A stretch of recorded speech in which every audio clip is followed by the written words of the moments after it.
Democrats hypocrites? Well, I took a look.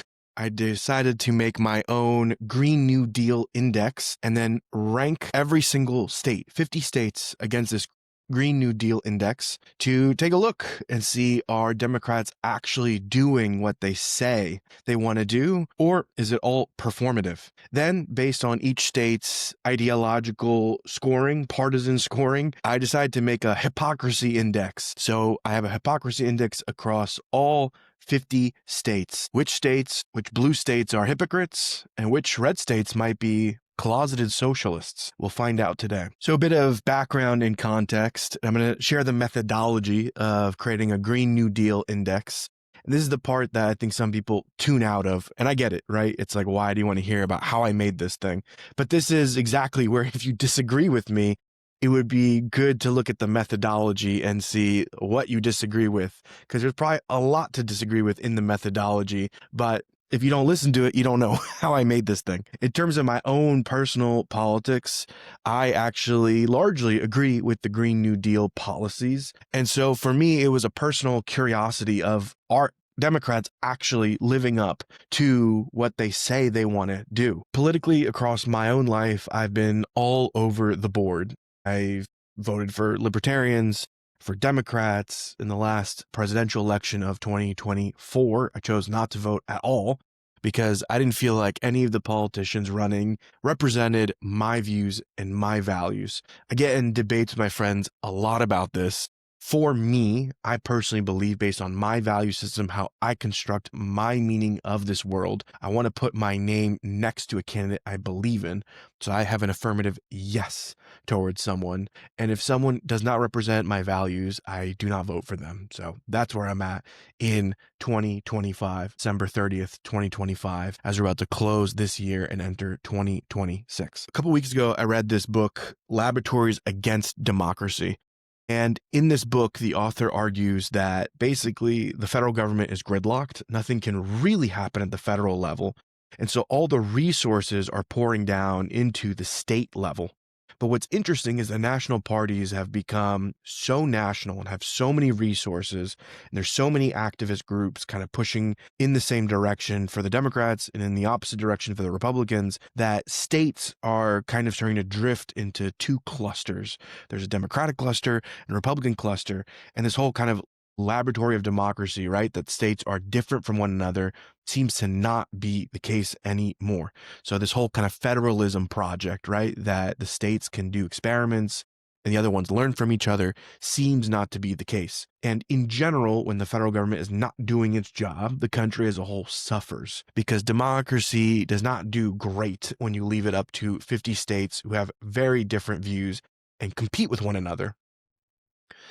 This goes hand in hand with most research that when you increase competition, outcomes are decreased. Cooperation tends to be a much better strategy. So when you put 50 states and have them compete against each other and you do this prisoner's dilemma, you kind of end up in a lot of lose-lose situations. And so, okay, let's say, yes, the federal government is totally fucked. It's gridlocked. Yes, we're at the state level. I wanted to test for myself, is this true? Is this kind of laboratories against democracy true? Do you see any difference between these states? Or is it just becoming two Americas that are completely homogenized into Republican and Democratic lifestyles? What I found surprised me, and I think might surprise you, which is not really. Actually, I think there is a good amount of variation between the states. And there's some sneaky ways that the states are operating that is worth looking at. And so I actually believe that the states do kind of still function as laboratories of democracy. And I will share with you how I decided to rate and rank each one of these. I looked up the Green New Deal, and it's a federal policy at this point, mostly. But I looked up the planks of the Green New Deal, and I tried to create a framework that kind of captures 10 of the key principles. From those 10, I then subdivided that and tried to create, let's say, around 3 to 5 criteria that are measurable across the different states. And within each of those, I tried to find data points that I could for all 50 states. So for instance, one of the 10 categories is infrastructure. So I looked at infrastructure. That's a big goal of the Green New Deal. The way I subdivide that is actual infrastructure in terms of road quality, bridge quality. I looked at public transport usage, internet, so the broadband subscription rate and access to internet. I looked at electric vehicle adoption, so that goes to both EVs, electric vehicles per capita, but also charging stations, charging ports. So all of this became this one group called infrastructure. And again, EV adoption appears because that's a major component of the Green New Deal and was also part of the legislation that was pushed by the Biden administration, pushed by the progressive wing of the Democratic Party. So here are the 10 categories. Again, this is methodology. So these are the 10 things. And I looked at data. So there's no opinion from me. I did not say personal rankings or personal opinions or personal preferences. Where you might disagree is the clusters or the policy planks. You might hate the Green New Deal altogether, and that's fine, but that's not what this project is. This project is to take the Green New Deal, turn it into policy planks and platforms, turn that into measurable data that we have from each state, and then compare the states and rank them against each other. So the only opinion of mine is putting this framework together of what should be included to measure the Green New Deal. So number one, we have infrastructure, as I mentioned, that has roads, bridges, public transport, internet, EV adoption. Number two, energy. So looking at CO2 emissions, renewable energy, and the power grid reliability. Number three, economic opportunity. So having business growth, innovation, tax rates, jobs, and state growth. I believe it's very hard to have a Green New Deal if you're not having some kind of economic opportunity and business growth and state growth alongside it. Number four is affordability, which has been a big part of the Democratic platform, especially with Mamdani winning New York City. So affordability has started to become a larger topic in discussion. So things like inequality, poverty, the living wage, unions, inflation, and cost of living are things that I looked at within affordability. Number five, environmental equity, which is air quality, the chemical releases, water quality, and pollution health. So essentially, do we each have an environment that's healthy for us, physically healthy for us? Next one is healthcare. So looked at affordability of healthcare, accessibility, and the quality of healthcare. I looked at public health. So what is the mental health of people in each state? What are the addiction rates, chronic disease, mortality, and the physical wellness of citizens in each of the state? I looked at public education, so specifically public education, not private. Within public education, I looked at pre-K, so preschool enrollment. I looked at the K through 12. So, how ready are you for college, math scores, reading scores, overall school ratings. And I looked at public universities, so the quality, quantity, tuition, and how much of people are actually getting a college education, associate's degree or higher in each of the states. I looked at social equity. So the first one is more around race issues, things around racial integration, fair justice in the justice system, opportunity for Black citizens economically. Then I looked at gender issues. So I looked at opportunity for women, safety for women, and reproductive rights. And finally, I looked at LGBTQ rights, so sexual orientation and gender identity rights across the states. Finally, inspired by the book Laboratories Against Democracy by Jacob Grumbach. I don't know how to pronounce your name. Sorry, bro. He has a really cool state democracy index, which I include in here. So these are democratic norms. So essentially, how much does each state function like a healthy democracy, or is it turning into some autocracy, fascistic mini state at the state level? So these are the 10 criteria. Again, there's no subjective ratings. I went through each one and found hard data on each one of them. So for instance, if we look at innovation, you can look at the patent creation rate. That is a numerical fact. I did not make that up. I did not put any kind of opinion in there. It is a black or white data point. Where you could disagree with me is maybe you say these are not the right 10 platform planks. And then within that, maybe I haven't measured them correctly. For some of them, I also took a weighted average in full disclosure because I didn't think all of these were equally relevant to each other. So that's another area you could definitely disagree with me. In terms of the data collection, I found most of it on different federal government websites, like the EPA, for instance. U.S. News had done a rankings and ratings of the states and collected a ton of data. So I did rely on some data collection using their methodology. We are different. I'm different than the US state ranking in that they were just ranking states holistically. I'm specifically looking at Green New Deal policies, and I changed substantial amounts of the data and the framework that I collected. All right, so we're going to go through each one of these states, and we are going to put them on a tier list now to see which ones are performing the best in terms of Green New Deal policies. All right, we start our rankings with Alabama. Alabama, right out of the gate, is in the F category. Alabama ranks 46th out of 50 when it comes to Green New Deal policies. They are especially bad at democratic norms, so they've been rated second to last in democratic norms. Their highest category is in economic opportunity, which they're ranked 30th overall, but that's still below average. If we have 50 states, 25 is average, and that's the highest. So Alabama is not doing great if you believe in the Green New Deal. I do. I believe in Green New Deal policy. So for me, I'm striking Alabama off the list of places that I would maybe want to live in, which is not a problem. I was never tempted to begin with. We next move to Alaska. Alaska is going to be in the D category. So Alaska is rated 36th overall, which is actually not that bad. I'm a little bit optimistically surprised about Alaska. Their worst category is in energy, so green energy. They're not doing so swell there, but they're actually doing pretty well when it comes to environmental equity. They're at number 20. Democratic norms are at 23. Even social equity, they're at 24, which might surprise a lot of people, including myself. Affordability, they're 13th in the nation. So Alaska actually has quite a few things going for it.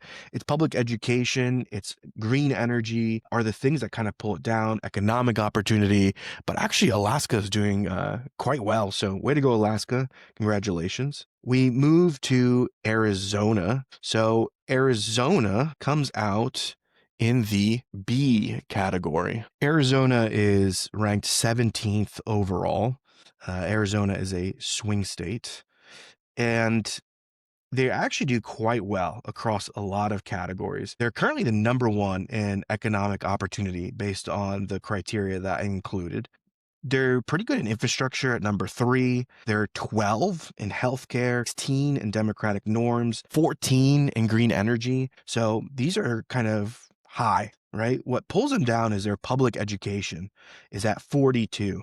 But overall, 17 is quite high, especially for a swing state. It's, I think, the highest potentially of the swing states in terms of the Green New Deal index that I've created. Way to go, Arizona. Participation there. We then move to Arkansas. Arkansas is directly in the F category. They are 47th overall. They're pretty abysmal across the board. Their highest category is economic opportunity, which is at 27th, so still below average. They are the last when it comes to social equity. So being a person of color, a woman, someone who is gay, LGBTQ friendly, Arkansas does not seem to be the best place. Not great on democratic norms, not great on public education, not great on a lot of things. Arkansas is not a great place to be. We move on to California. So this is one of our kind of big 3, right? Big 3 democratic states. So where does California actually land after doing this analysis? California is in the A category. So California is number 12 overall. It's the 12th state in terms of achieving Green New Deal policies.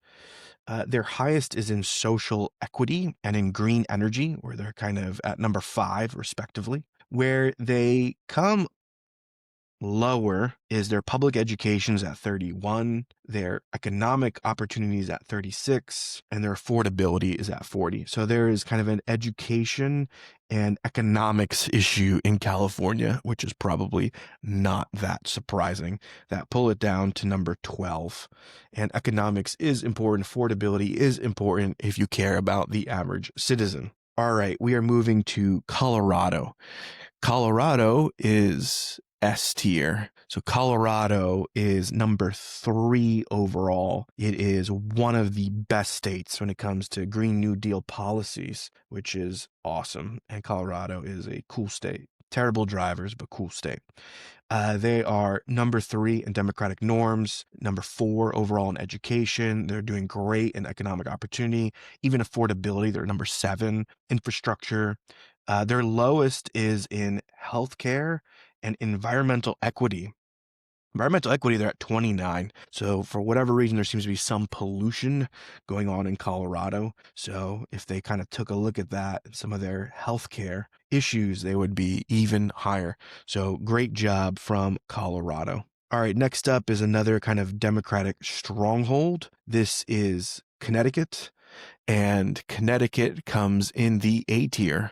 It's actually doing quite well. It's ranked at number 7 overall.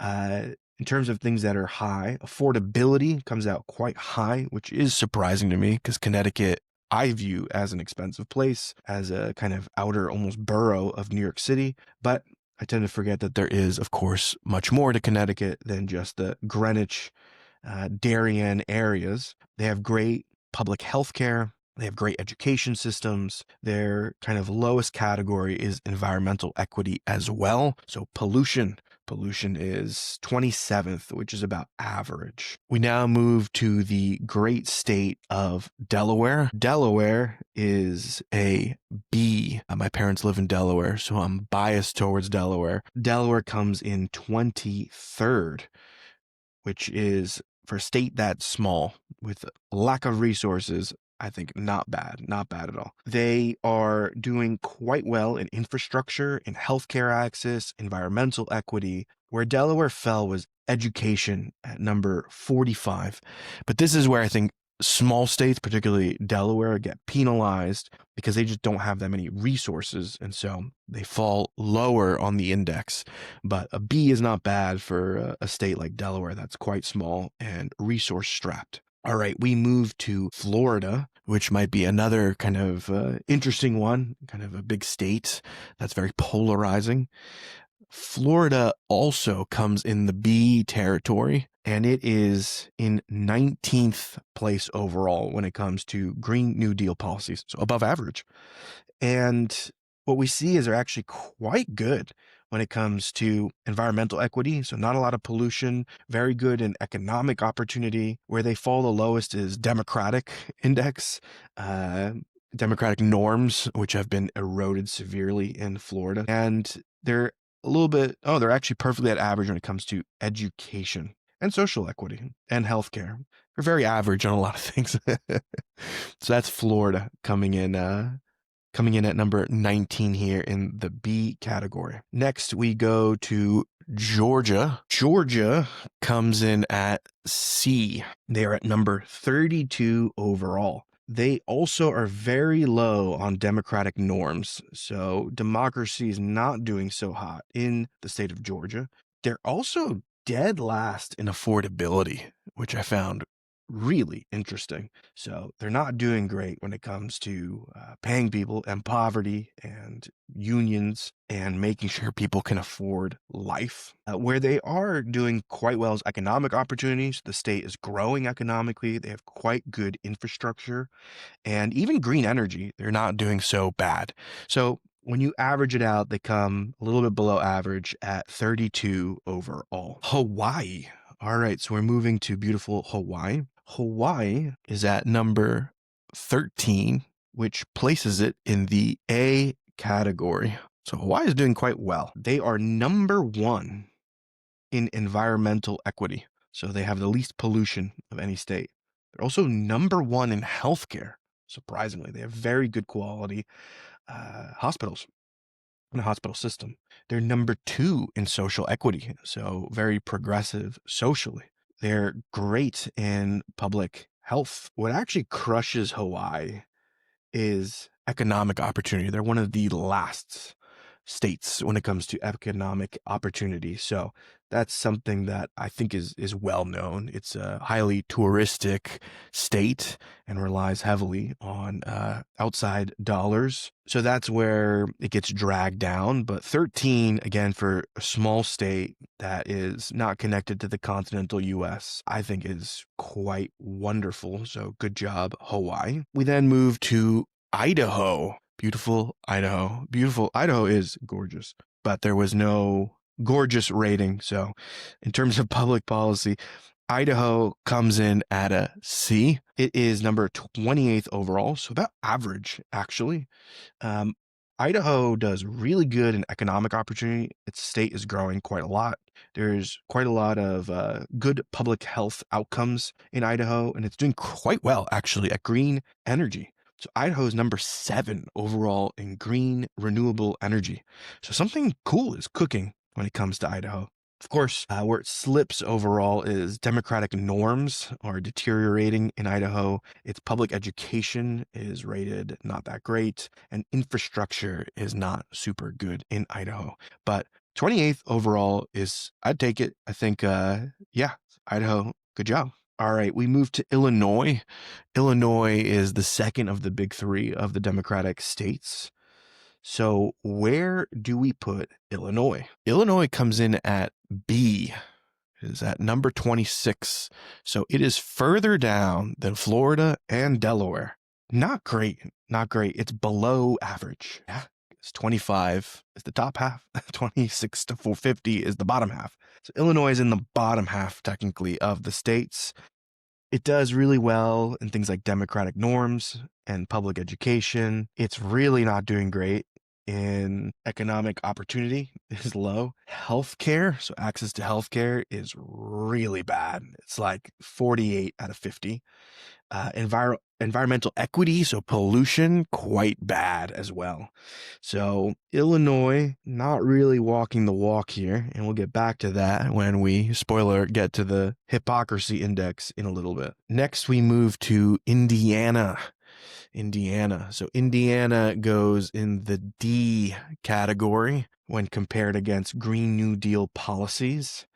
It is the absolute worst state for pollution. Surprisingly or not, surprising for me, it's number 50 when it comes to pollution, environmental equity, which is awful. I would not want to have water and air that's that bad. Green new energy, green renewable energy, bad. Democratic norms, bad. Social equity, bad. Public health, bad. For economic opportunity, bad. Its highest category is affordability, where it comes in at 20. Not great, not great. So this definitely explains why Indiana is 43 overall and in that D category. Next, we have Iowa. So Iowa comes in at 29, which puts it right in front of Georgia, but below Idaho. So that is a C category. So that's Iowa, actually quite affordable, and comes in at number 15 at green renewable energy. So good job to Iowa on those. It's quite average in education, democratic norms, healthcare, public health, even social equity. It's at 30. What's bringing it down is actually infrastructure is 41 and economic opportunity are 43. But it's actually quite average to above average across a lot of the other sectors. So if it were to able to grow economically and to improve its physical infrastructure, Iowa would be doing pretty damn well, actually.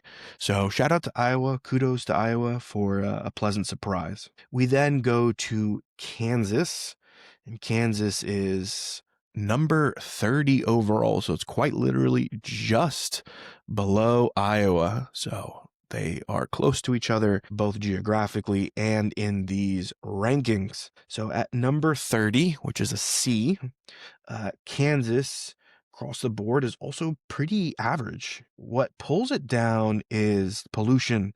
It's also one of the most polluted states, but it's doing quite well in affordability and its infrastructure overall. Otherwise, it's pretty average. So, okay, solid job, Kansas. Solid job. We then move to Kentucky. Kentucky comes in also at a D. Hope that's not super surprising. It is a pretty conservative state.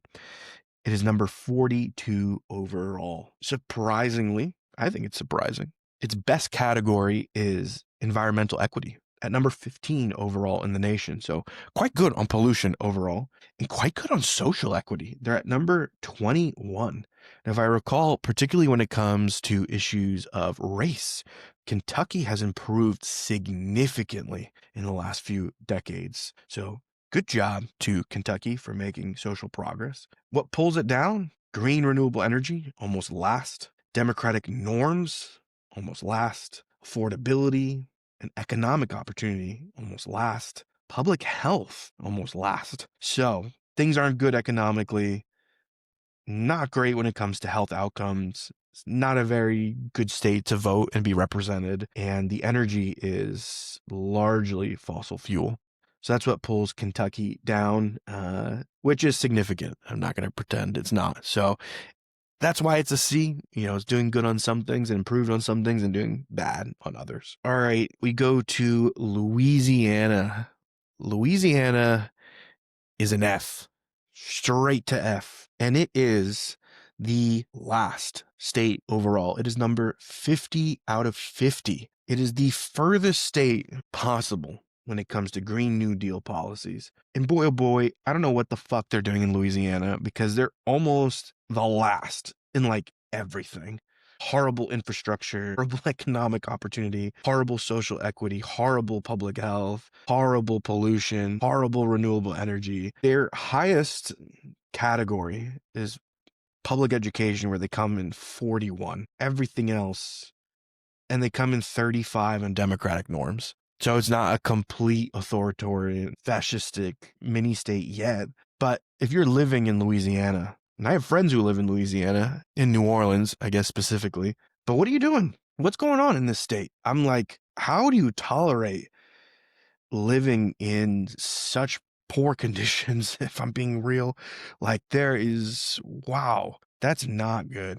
That's really not good. Next, we move to Maine. So we're going all the way to the northeast, and Maine is in the A category here.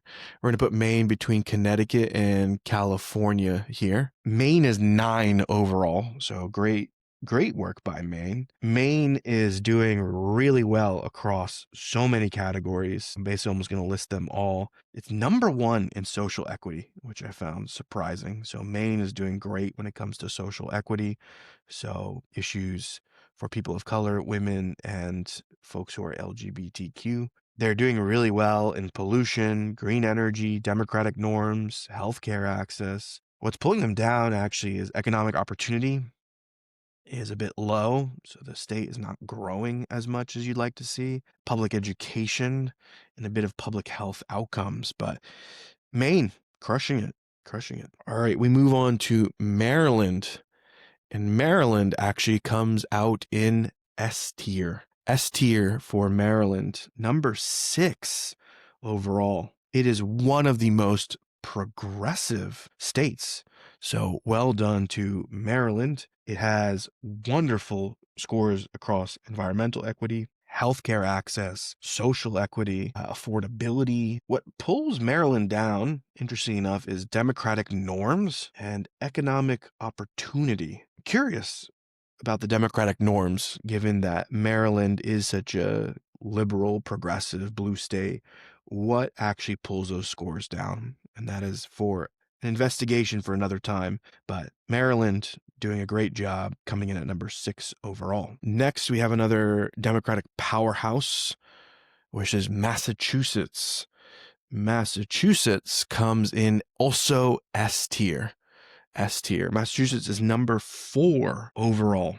They have number 2 in public education. They're high in environmental equity, so lack of pollution. They're number 1 in public health. They're doing great in healthcare access and renewable energy. They're overall across the board doing quite well. What brings them down is affordability. They're number 30, so they're below average in affordability. It's an expensive state. and they're number 23 in economic opportunity. So they're about average. So if Massachusetts could focus and improve a bit of its economy, it really would be a runaway state, a great state when it comes to Green New Deal policies. Next, we're going to look at Michigan, the great state of Michigan. Michigan comes in at a C. It is below Georgia when it comes to fulfilling Green New Deal policies. It's quite average at many things, but where it excels is healthcare. It's number 3 overall for healthcare. And then everything else is kind of like around that average. What is the lowest is public health outcomes. They're 44th in the nation when it comes to public health outcomes. So not so good on that. And there's a lot of things that are in this kind of 30s range. So they've definitely earned that 33. Michigan, quite average when it comes to these rankings. Okay, we move to the great state of Minnesota. I'm biased because I was born in Minnesota. So shout out to Minnesota. Minnesota, ready for it? Minnesota is S tier. They are number 5 overall in fulfilling Green New Deal policies at a state level. Minnesota is absolutely crushing it when it comes to Green New Deal policies. They are number 2 in the nation for affordability. They are quite high in infrastructure, in public health outcomes, in democratic norms, and in public education. Their lowest is economic opportunity. So growing economically as a state, which they're at 26. So right at about average, but everything else is above average. So on this framework, Minnesota is absolutely crushing it at number 5. Next, we have the state of Mississippi. Mississippi joins its soul brother, Louisiana, in the F tier. Mississippi is 49. Woo, they are low on almost everything. Their highest is actually environmental equity. So number 36 as it pertains to pollution levels, but it is just bad. So Mississippi, like Louisiana, I'm like, what are you doing, man? What are you doing? What are you doing? Why live this way? A lot of these things to me seem like somewhat common sense. I don't want pollution. I don't want to drink poisoned water and die of cancer. I would like my vote to matter. I would like to have access to the fucking healthcare system and have good health outcomes. I would love to have roads that I can drive on and bridges that don't collapse. It'd be great to afford. Mississippi's 48th in affordability. Like, that doesn't make any sense. Why aren't you building housing for people? People need housing. Build fucking housing. Economic opportunity 50. Dead last. So for being a pro-business state, you are the worst in the 50 states at economic opportunity. So I don't get it. I really don't get it. How can you be so freaking bad, even at things you say you want, like business growth? You're so bad at this. I don't know. I don't live there. I wouldn't choose to live there. We moved to Missouri. I really like Missouri. I visited this summer, and I had a blast. So I love Missouri, but I wouldn't live there. It comes in at a D ranking here. It's at number 41 overall against Green New Deal policies, but it's a cool state to visit. So shout out to Missouri. Missouri is not doing well in renewable energy, in democratic norms, in healthcare access, in public health outcomes, social equity, infrastructure. Not good at all. But it is doing quite well economically. So it's doing quite well in affordability and economic opportunity. So I guess in that sense, seems to be more pro-business orientated. So at least this one makes ideological sense as a Republican state. Mississippi makes no fucking sense to me, but okay. So Missouri, very business friendly, not very friendly for outcomes for people. We now move to Montana. You ready for this? Montana gets a B, and it is above Illinois. So Montana is more progressive than Illinois. It has higher scores on this Green New Deal index I put together than Illinois. So something is cooking in Montana. I've never been to Montana. It seems beautiful. I want to go to Montana. And now I'm like, wow, it's actually probably a pretty good place to live. It comes out exactly average, 25th overall when it comes to Green New Deal policies. They have great public education. They have great environmental equity. So they've really reined in the pollution. They're number 10 in democratic norms. So actually really, really good at representing its people. And they're solid in affordability and pretty good in economic opportunity. The thing that pulls them down is their infrastructure scores. So their infrastructure is not great. So maybe that's the one thing to work on, Montana. And they're not great with social equity. So if you're a person of color, woman, gay, maybe it seems Montana might not be the place to live for you. So that sucks. that really sucks.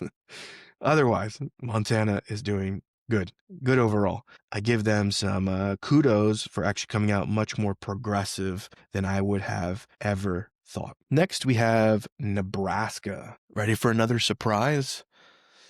Nebraska also comes at a B. It's between Florida and Delaware. So Nebraska also beats the Democratic stronghold of Illinois.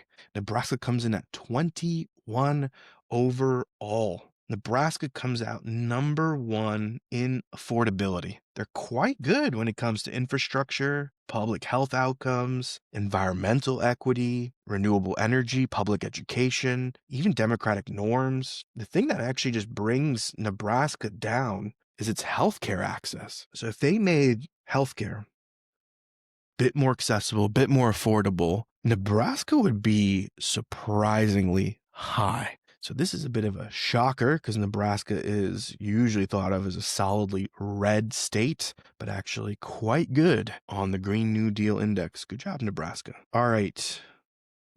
Next, we have Nevada. Nevada also comes in at a B, and it is right in front of Montana. So it is also ahead of Illinois. This is going to be the theme, right? Just dunking on Illinois this whole video.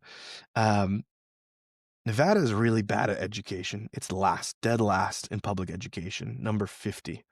So that sucks. But they're really good in renewable energy, number 10 in the country, which is awesome. They're solid in pollution. They're good when it comes to democratic norms. They're number 3 in infrastructure, in public infrastructure. And they're number 8 in economic opportunity. So the state is growing economically. So they're doing a lot of things quite well.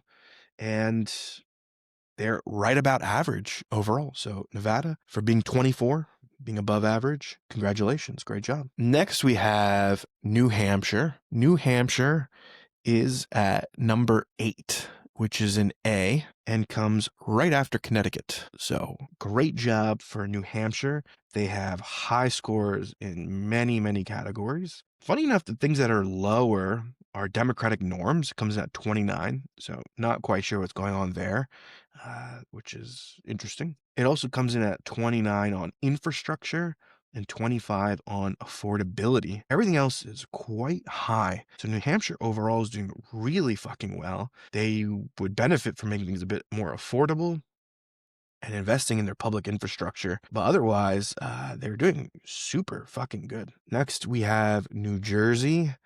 I spent a lot of my life growing up in New Jersey as a teen. So New Jersey is a solid blue state. Where do we put New Jersey? It comes in at an A, and it is above California at number 11 overall. New Jersey is number 1 in public education, killing it when it comes to public education. So I guess I should be grateful. I got my public education in New Jersey, which is true. It's where I got publicly educated. They have really good health outcomes, great democratic norms, social equity, infrastructure. They're doing great. There are 2 areas that New Jersey is not doing so good. Maybe honorable mention. 3 areas they're not doing good. One is economic opportunity. So it's not doing so well economically. It's not growing as much. And I think there is a large brain drain evidence of because I left New Jersey and went to New York, and now I'm in Pennsylvania. So New Jersey loses a lot of its people, economic opportunity. You just have the like New York and Philly just suck up a lot of the economic kind of engines. Healthcare access 38 is not great. is really not great. They should really work on that. And pollution, actually 30. I don't know if that's all the refineries in the state, but it's a polluted state. It's not the best state for environment. All right, we go to New Mexico. New Mexico is another Democratic stronghold. New Mexico comes in at D. It is right above Alaska. Now, New Mexico is pretty bad in almost every outcome. I mean, I'll go through them, but it's not great, which sucks. I don't know what the deal is with New Mexico. Another state I love to visit. I think it's a gorgeous state, but it's really struggling. Its best things are pollution, democratic norms, social equity. But if you look at everything else when it comes to education, healthcare access, infrastructure, affordability, economic opportunity, New Mexico is just getting rocked. And it is 35 overall, so it is really not doing well as a state. Sorry to see it, New Mexico, because you are really cool. All right, now we have another Democratic stronghold, the last member of the big three, New York State. New York State. New York comes in at A. So it is at the very tail end of A. It is number 14 overall. So New York, number 14 overall. It's not that far ahead of Arizona, for instance. They're doing quite well in New York in renewable energy, in environmental equity, in social equity, where New Yorkers just get absolutely rocked, which should not be a surprise, is in economic opportunity and affordability. The economic engine of New York State is not very strong, and you can feel that, I think, quite palpably in the state. Infrastructure, about average, but everything else doing quite well. So as a state, it gets an A, but it has some significant problems. Of course, affordability being one of them. That's pretty obvious and evident with a state like New York. We next go to North Carolina. North Carolina is a C. It is right before Idaho. So North Carolina is a C, is number 27th overall, so it is slightly below average. They're quite good in things like public health outcomes and economic opportunity, so things are going quite well there.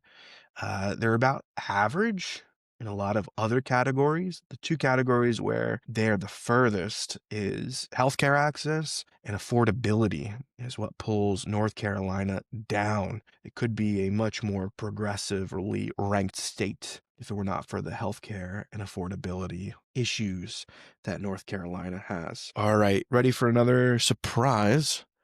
We're going to go to North Dakota next.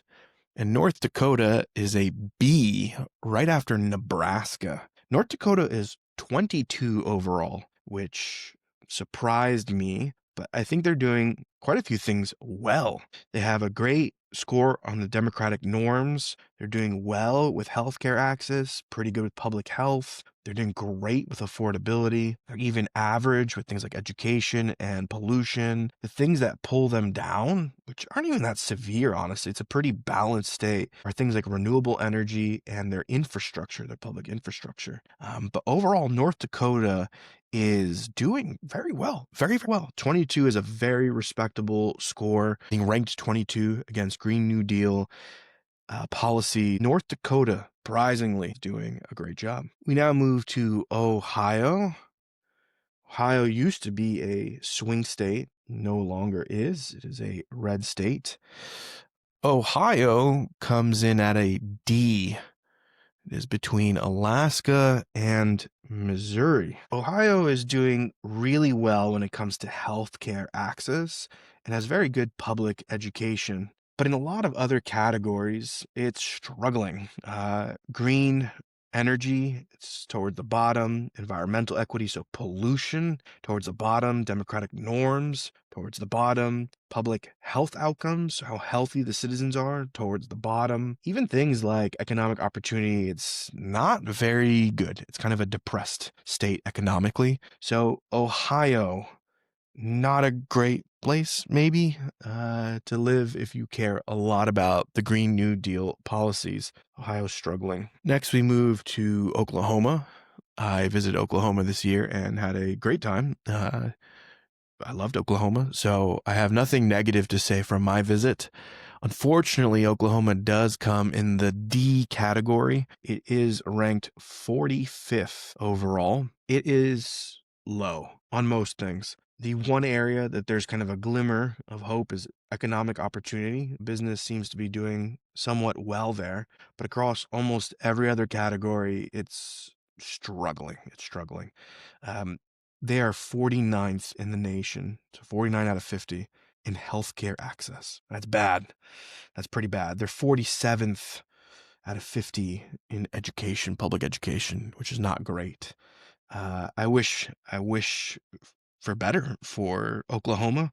I like Oklahoma, and I think the people were really cool. I think they deserve better. They deserve better from their representatives, but democratic norms are also low in Oklahoma, so that sucks. Next, we look at Oregon. Oregon also pretty blue state. Oregon also comes in at a B.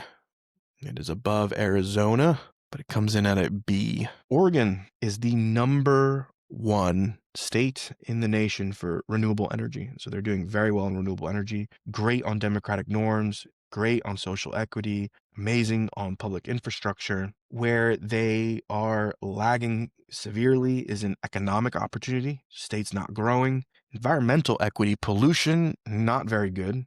Not very good in public education. So there are some huge highs that pull Oregon up, but there are definitely some lows. Now, my home state, the Commonwealth of Pennsylvania, unfortunately, Pennsylvania is a D.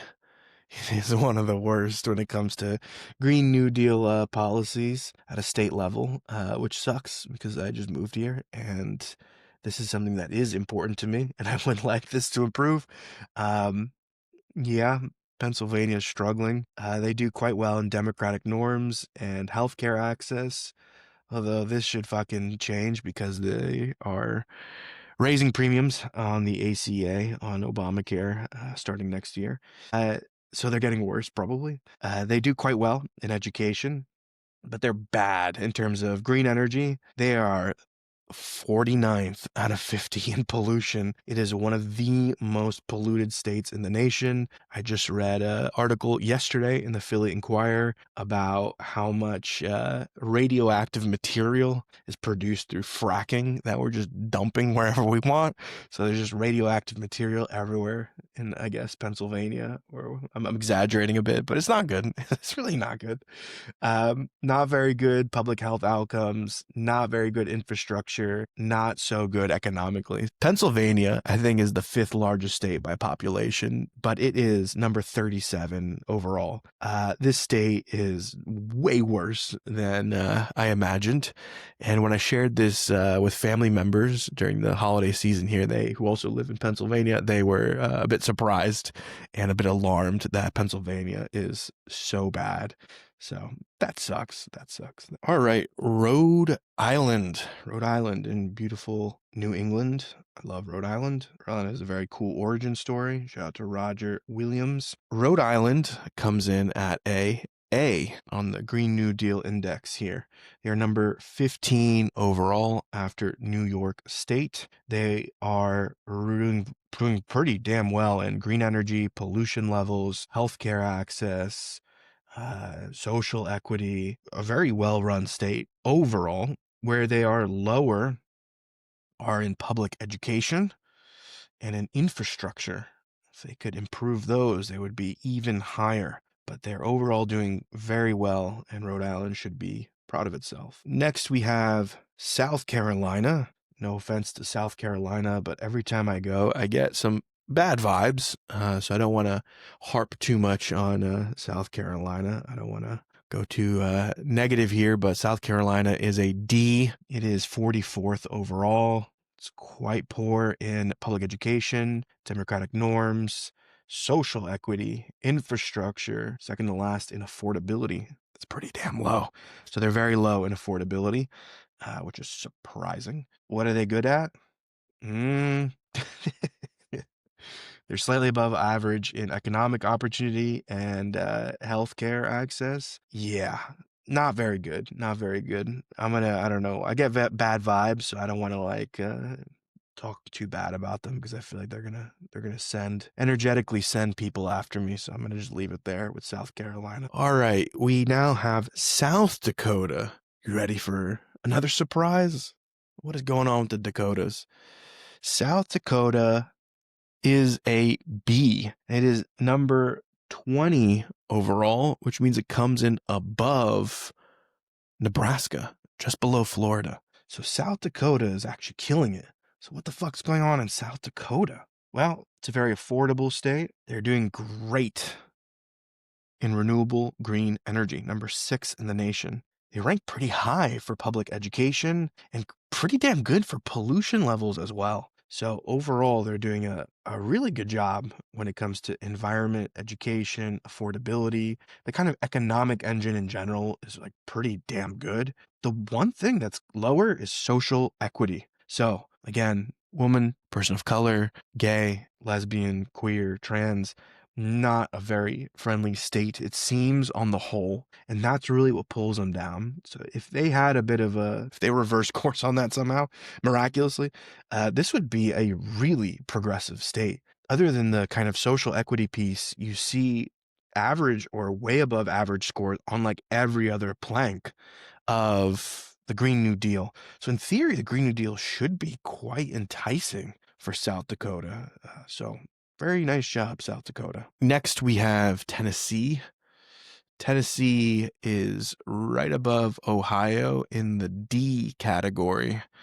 It is 38 overall. It gets some high marks on infrastructure and economic opportunity, but it's very low on affordability. It's quite low in green energy, pollution levels, public health outcomes. But what really tanks Tennessee is they are dead last in democratic norms. They are absolute last in democratic norms. So number 50 in the nation. So they really do not value democracy in Tennessee, which is sad to say. I have friends in Tennessee. Sucks. It really sucks. All right, now we go to the great state of Texas. Texas, huge powerhouse, right? Economically, population wise, it is a big leader in the United States. In terms of Green New Deal policies, Texas is in the D category. It is at number 40 overall, just below Ohio. Of course, they rank super well for economic opportunity. They're the number 2 state in terms of growth of the state and business. So they're really booming there. They're doing well when it comes to their infrastructure, but then everything else starts to be below average and quite low. They're particularly low in affordability. They're particularly low when it comes to healthcare access, and they're very low when it comes to pollution. So they are dumping things in the water, in the air. When Alex Jones was saying they're dumping things in the water, they're turning the frogs gay, I don't know if he knew that it was in Texas where they're doing that. Next, we have Utah. I am becoming obsessed with Utah. I think Utah is a very interesting place, and we need more attention on Utah. Utah comes in at a B. It is right below Arizona and right before Florida. So a great job by Utah coming in at number 18 overall when it comes to Green New Deal policies. They're doing well in infrastructure, economic opportunity, public health outcomes, and great when it comes to education. The thing that pulls them down is environmental equity. And part of that is probably, it could be the fault of the companies, but actually part of it could also just be that Salt Lake is producing tons of toxic metals that infiltrate the air. So Utah is the worst when it comes to air quality, which is a naturally occurring or relatively naturally occurring phenomenon with the lake, Great Salt Lake, producing tons of toxicity in the air. They're also a bit lower in green renewable energy at 35. They could be improving that. But overall, the state is high in a lot of key categories.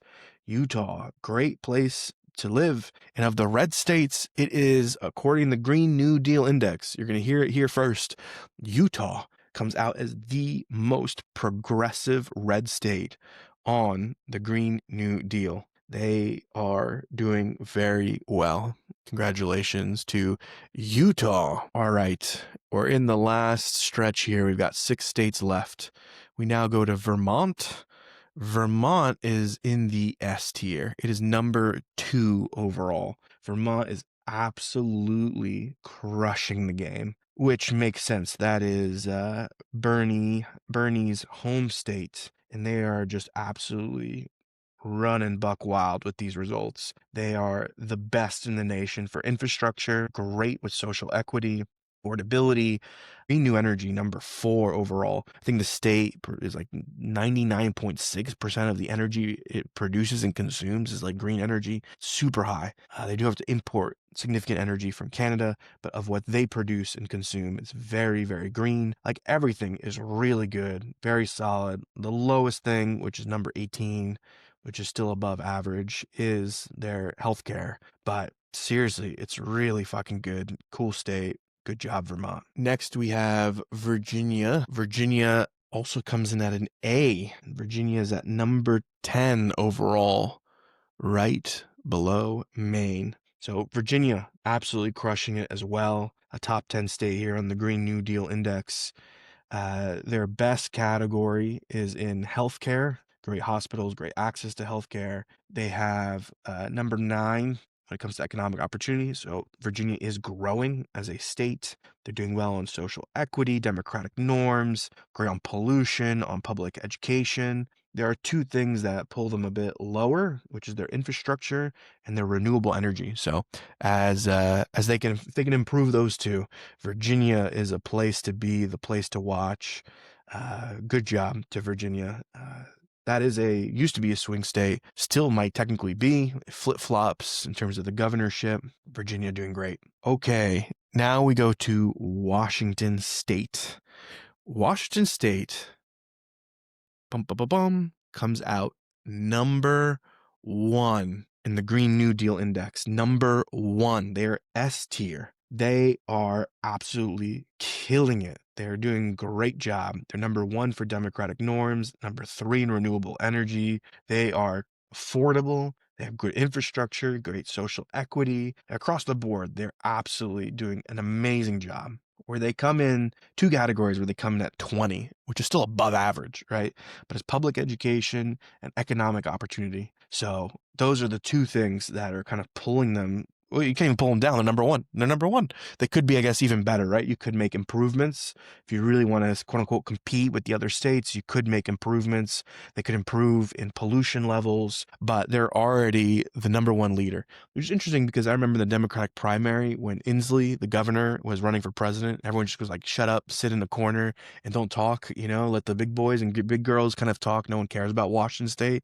And he was just basically like, yeah, we've done it in the state. Like he actually has done it. Him and everyone else in Washington as a collective, they have produced the best policies against the Green New Deal Index. Washington crushing it. Congratulations to Washington State. All right.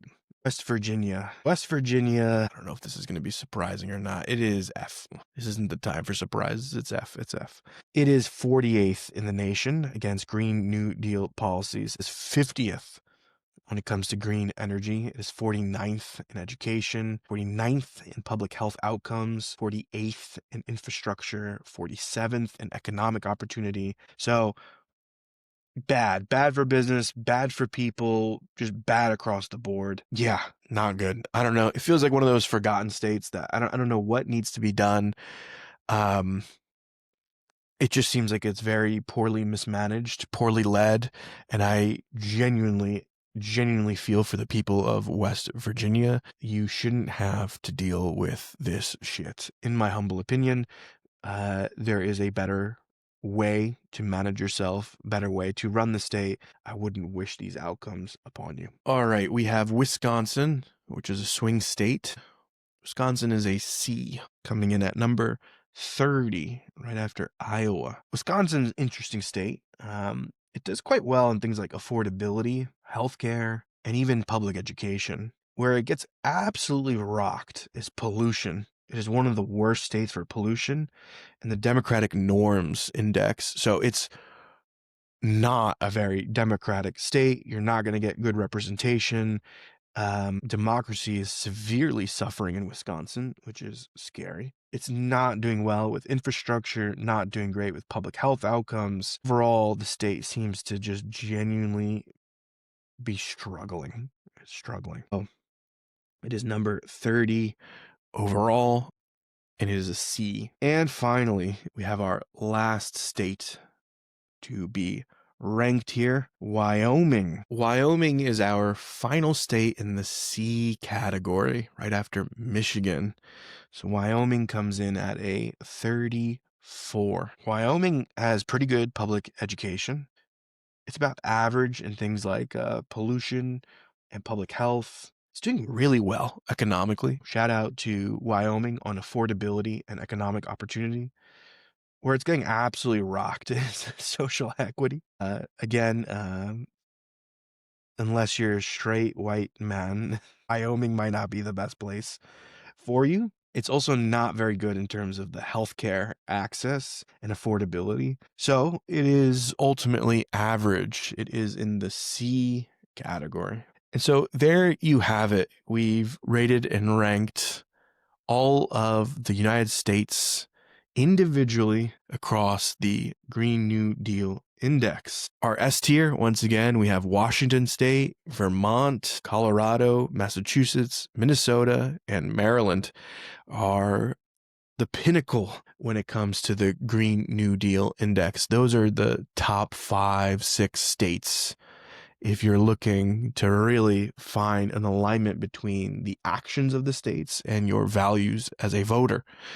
The worst states, F, which are the polar opposite, are doing the worst when it comes to those policies, are Alabama, Arkansas, West Virginia, Mississippi, Louisiana. If you want to live somewhere where folks are trying to make the state a better place, that's probably just not it. I don't know what's going on in those states. I need someone to help me out and tell me what the fuck's going on in each of those, but that's not great. That's not good. What I find interesting is that a lot of the quote unquote Democratic heavy hitters, New Jersey, California, New York, those are A, but they're kind of at the bottom of the blue states.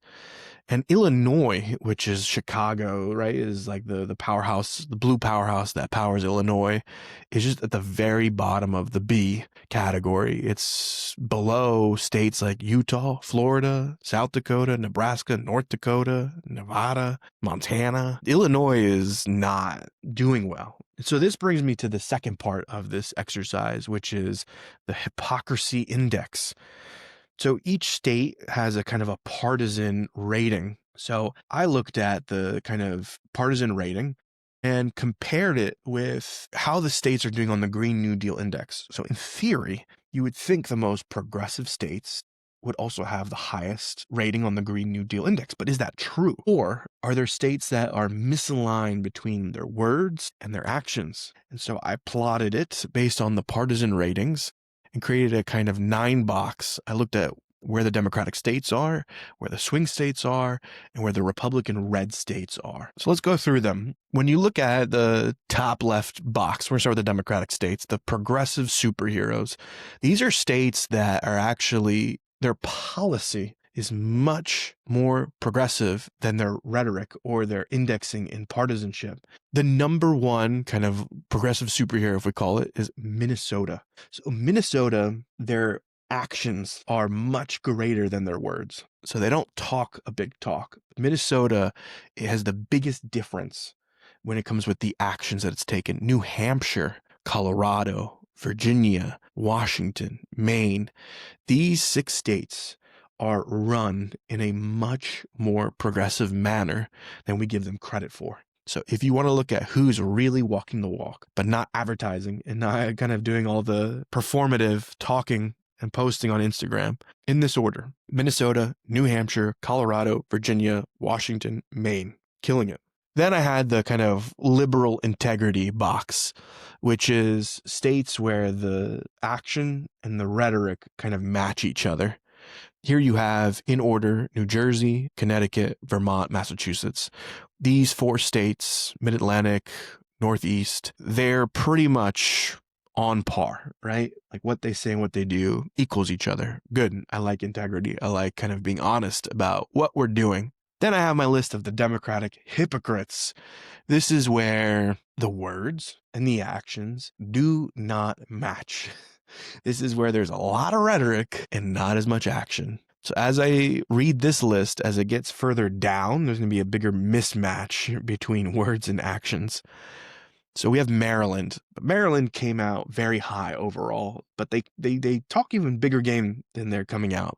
But Maryland is our kind of first minor hypocrite.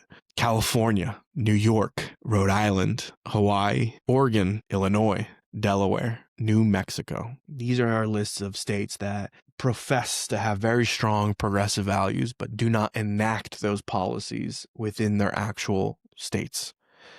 Now, when it comes to some of these like Delaware and New Mexico, I believe it's a resource issue. I don't know what's happening in New Mexico. I really need to figure out what's going on. It seems a little bit, I don't know. They're doing not that great. But Delaware, because my parents live there, I'm a little bit more familiar and intimate. It's right next to Pennsylvania. So Delaware, I know a lot of the things that it scored low on was a size issue. So when you just compare it to other states, Delaware doesn't do as well, but it's doing fine probably on its own. So those are kind of resource and size issues. But Illinois is one of the big ones where across all the metrics, like it's like, what the fuck are you guys doing?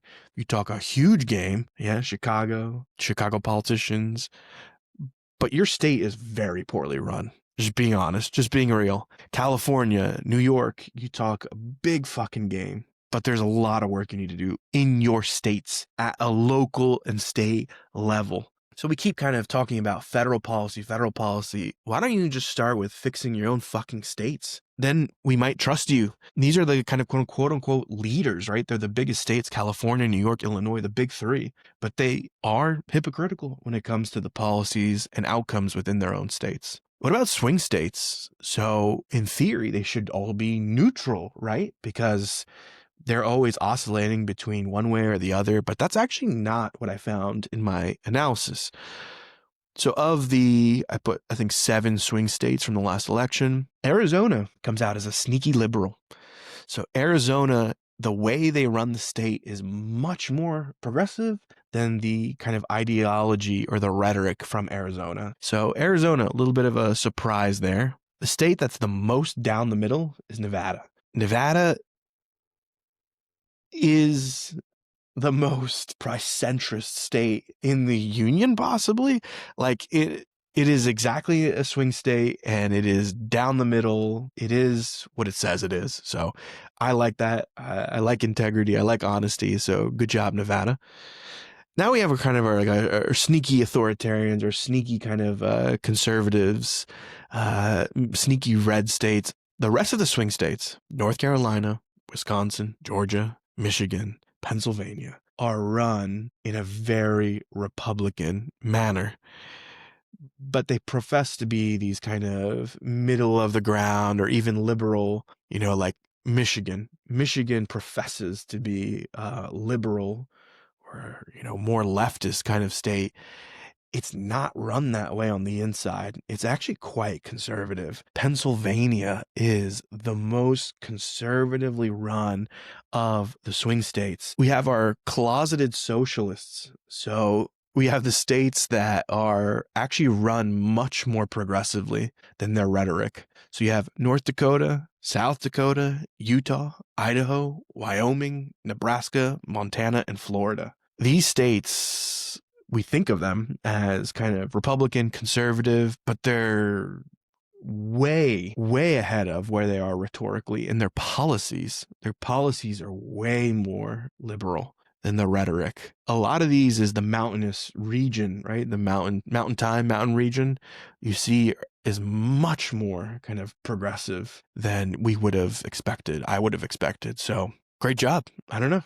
Closeted socialists? Maybe. Then we have our kind of honest about their shittiness. So the action and the rhetoric match. And again, I respect the honesty. So I respect these next 6 states. Tennessee, Kansas, Oklahoma, West Virginia, Iowa, Kentucky. They do what they say and they say what they do. And I can respect that, right? They're honest about, like, they're not for people. That's fine. I'm okay with that in a way. And then we have our last category, which is called bigger dickheads than even advertised. Even bigger, right? Dickheads than advertised. These are the states that come out more conservative, more authoritarian than they even profess. Alabama, Arkansas, Alaska, Missouri, Indiana, Texas, Mississippi, Ohio, South Carolina, Louisiana. Not that any of these I thought were like progressive superstars, but they're even worse than I imagined. The rhetoric is actually more progressive than the actions. The actions and the policies of the state are absolutely draconian, regressive, horrific, and they actually put lipstick on a pig, right? They are able to brand and market themselves better than how they actually run their own states. I think that's good to know. I think it's good to know when they're not honest, right? Like they say, hey, we're cool over here, and actually, like, they're not cool at all. So those are the ones to watch out for. So this is the 9 box. Yeah. So we have, when it comes to the Green New Deal, we have kind of a category of states, blue, swing, red, that are doing a lot of cool stuff way above and beyond their rhetoric. We even have a lot of states that are professing to be liberal and doing exactly. There's 2 categories, right? Where I'm like, all right, the Democratic hypocrites is where I think attention needs to be focused and pressure needs to be applied specifically there. Yeah. So instead of just focusing on the federal level, which is gridlocked and kind of fucked, California, New York, Illinois, what the fuck's going on there? What the fuck's going on there? These are, again, the big 3, and they're a bit hypocritical about how they're running their own states. And then something's a little off with these kind of sneaky red authoritarian swing states. The North Carolina, Wisconsin, Georgia, Michigan, Pennsylvania. I don't know what to make of those, but it's a bit disheartening that the place I live is just so fucking bad when it comes to these policies. That is the kind of hypocrisy index. So what do I take from a project like this? My closing thoughts here. Honestly, my big takeaway from this project is I feel like I've been unnecessarily harsh on a lot of the blue states. I do not consider myself a Democrat. I have a lot of aversion to Democrats and Democratic politics. There's a certain disgust I feel. There's so many policies that completely turn me off. One of the big reasons I just couldn't bring myself to vote in the last election is because I cannot vote for politicians that profess for being for people and being for peace. And then I see them signing their signature on missiles and bombs being sent to kill children. There are a lot of places where Democrats fall insanely short, to the point where I was so done with the entire party and politics in general, even though it's a big fascination of mine, a big interest of mine. Doing this exercise and looking at policies that I care about, which do largely align with the Green New Deal policies as professed by the kind of social democrats, I was pleasantly surprised by how many states are actually trying to do something about these issues. There are about 10 states that have carbon cap and trade policies. There are many states that are trying to reduce and eliminate all carbon emissions by 2050. There are a lot of states that care about their people and trying to make life affordable and have good health outcomes, good education, all the things that I would care about. And so I've been unnecessarily harsh on a lot of the states. And I think part of the problem is the states that are doing the best tend to not be the leaders of the Democratic Party. They tend not to be so flashy. They tend not to be talking as much as other politicians on a national stage. So it's easy to overlook Vermont. It's easy to overlook Washington State or Maine or Massachusetts, where things are just being run really freaking well, but they don't really talk about it that much. Instead, who blankets the news? It's New York, California, Illinois. It's the states that are struggling the most to manage themselves. And this is where someone who does value integrity and honesty really, really high. This is what was turning me off from a lot of the Democratic Party. and honestly making me not want to vote for them ever. When I was able to see that there are so many states that are making so much progress, it made me rethink, why am I being so harsh? One thing I've been thinking a lot about is that most public policy takes a very long time to have the right outcomes. It takes a really long time to see what we want to see manifested. Green revolution is not going to happen overnight. It will likely take another 25, 30 years in the most optimistic scenario to see carbon emissions phased out if we try to do it today. And thankfully, a lot of the states are trying to do that, but it's going to take a while to see those outcomes. So on one level, I think my expectations have been a bit too high, possibly. The timelines are much longer, and it takes a lot of effort across a lot of different legislative priorities to get this shit done. So that's number one, is I think I've kind of wanted instant gratification quickly. Number two is I have said this in many different videos, and I'll continue to say this, is I really and genuinely think the Democratic Party is horrible at actually promoting its wins, which means you need to promote what's happening in Minnesota. You need to promote what's happening in Washington, what's happening in Vermont. You need to get out on the loudspeaker and say, actually, there are a shitload of states that are medium to small size that are doing a very good job. You could even point to other states like North Dakota, South Dakota, Utah, that are also doing actually a way better job than we give them credit for. So we could kind of sing the praises of these closeted socialists, these states that are being run way more progressively. And you can go to an Arizona, which is a swing state, and say, actually, I would like the union to look more like Arizona, which I never thought I would say ever in my life, because I have a bias against Arizona, personal bias, but I don't love visiting Arizona, but Arizona is doing quite well. And we could say, actually, we want policies more like Arizona, more like Montana, more like Idaho, Utah, and the Dakotas, because they're actually doing quite well. And they're doing a lot of stuff that we want them to do. So why not embrace that and showcase that? So the communication gap is huge. And of course, I think the Democratic Party is so fractured. It's a huge coalition. There's not a lot of clear priorities. It's not even clear that the Democrats even kind of want the Green New Deal. So prioritization is, of course, really hard. But I would like to believe that if you're going to talk the talk, you should try to walk the walk, which means that the big three do need to fix their internal issues. New York, California, Illinois, who do dominate national news, they have an obligation, I think, to shut the fuck up a little bit and work on restoring your own house. Work on your own home and make sure that your states are running well. Otherwise, it's very hard to go out in the world and preach policies that you have not implemented and not implemented well. I would much rather trust Washington State to go out and do that at this point because they're actually doing it, or Minnesota or Vermont, Virginia. I would way rather Virginia come out and say, this is what we're doing, this is what's working. New York is not run that well. California is not run that well. Illinois is run actually not great at all.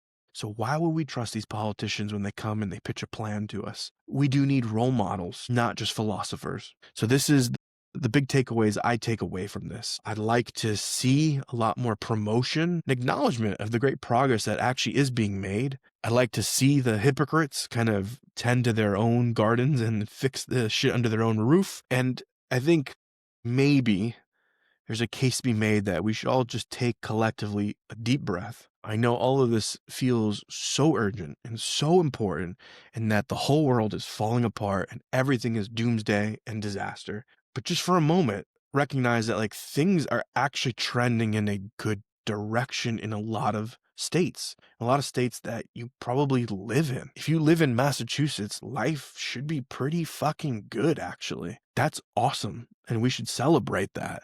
And yeah, there's always so much that needs to be done, and there's a lot of work we have to do. This is not a call for complacency. Again, this is someone coming from the left flank of, more of a socialistic social democrat. I get it. I get it. I want progress. I want change. I want it now. But maybe instead of screaming online and having these really high expectations and wanting everything now and this instant gratification, we can kind of work to build this together and do it at a sustainable pace and acknowledge the wins on the way. So This concludes my video on the Green New Deal Index and ranking the states. Coming up, what I will likely do is make a series of short videos where I'll share more details on each of these 10. So I want to kind of go through and share which of these states is doing well on each of the 10. So a video on education, a video on green energy, a video on environmental equity, and so on and so forth, so that there's even more detail. So if you say, I care the most about social equity, great. If you want to know which are the top 10 states when it comes to women's rights, then great. I will make a video specifically on that. If you want to see the 10 worst states that came out on that, awesome. So there will be presumably 10 more shorter videos coming out. This was the long one, the overview. Hopefully it was fun a little bit to learn about how the 50 states are being managed. Thanks.